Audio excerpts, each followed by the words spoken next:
qui se présente sur le terrain. Dans quelques minutes. Alors, pour essayer d'éviter ce genre de problème, les deux poteaux qui servent à matérialiser cette porte sont surmontés. Et nous voyons que la concurrente doit venir de Bretagne, qu'elle arbore son petit drapeau à l'arrière de sa voiture. Et quand on touche l'obstacle, comme là on le renverse, eh bien le tombant... Elle familiarise le poney avec le terrain pour venir se présenter à la tribune du jury. Et puis par le chronomètre, puisque pendant tout le temps où elle est dans l'obstacle, le chronomètre tourne et on compte ensuite 0,2 points par seconde de temps dans l'obstacle. Donc vous voyez, une boule ça correspond déjà à 10 secondes, donc elle a déjà pris 10 secondes de retard, et puis au moins pas loin de 30 ou 40 secondes de retard lié au fait de remonter sur la voiture et de repartir. Un très joli petit sourire avec le salut de la meneuse.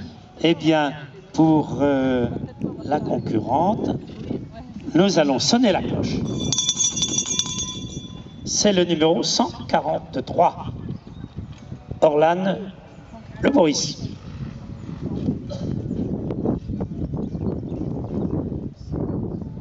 Et quand il y a des petits trous dans le spectacle, je vous conseille de continuer de regarder ce qui se passe derrière. Regardez ce petit poney Shetland qui, avec ce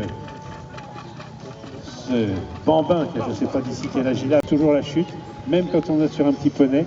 De l'intérêt de, si on veut se lancer tout seul dans l'attelage, de commencer par rencontrer un professionnel de l'enseignement de l'attelage. Vous en avez pas mal en Bretagne, donc vous pouvez d'ailleurs trouver les noms sur les stands qui se trouvent dans le village, que ce soit dans les Côtes d'Armor, que ce soit dans le Morbihan, que ce soit dans le Finistère ou ailleurs. Vous trouverez des écoles d'attelage qui vous permettront au moins de commencer à travailler en sécurité. Et puis après, c'est vrai que dès qu'on sait faire ça, et qu'on a appris les règles simples de sécurité, vous avez pu voir par exemple sur l'accident qui est survenu, immédiatement le groom a sauté sur les guides de façon à limiter le risque de départ du cheval. Et bien voilà, c'est des petits réflexes qu'il faut avoir comme ça et qui permettent ensuite d'être en toute sécurité sur ces attelages.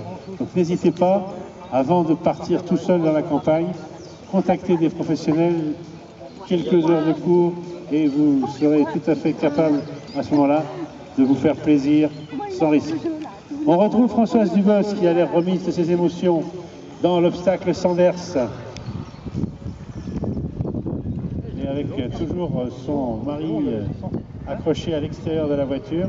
Alors, je ne dis pas non plus qu'il faut faire ça tout le temps parce que un jour ou l'autre on a le dos qui rencontre un poteau. Lui il est doué, jusqu'ici ça se passe bien. Mais c'est un risque aussi qui est pris, qui correspond tout à fait à ce que l'on fait en sitcar, mais également en voile, pour ceux qui font du dériveur. On fait du rappel en se mettant hors du bateau, et bien on est exactement dans cette même position-là. Le problème étant toujours le même, lutter contre cette fichue force centrifuge qui a tendance à vous balancer vers l'extérieur.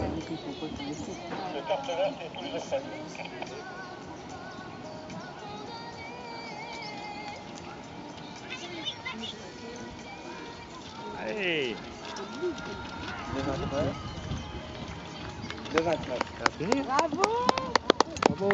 Eh bien, pour le numéro 143,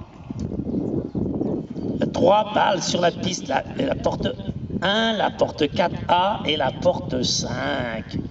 Et avec un temps de 2,29. Françoise quand même. Dépassement de 9 secondes. Françoise, c'est bon?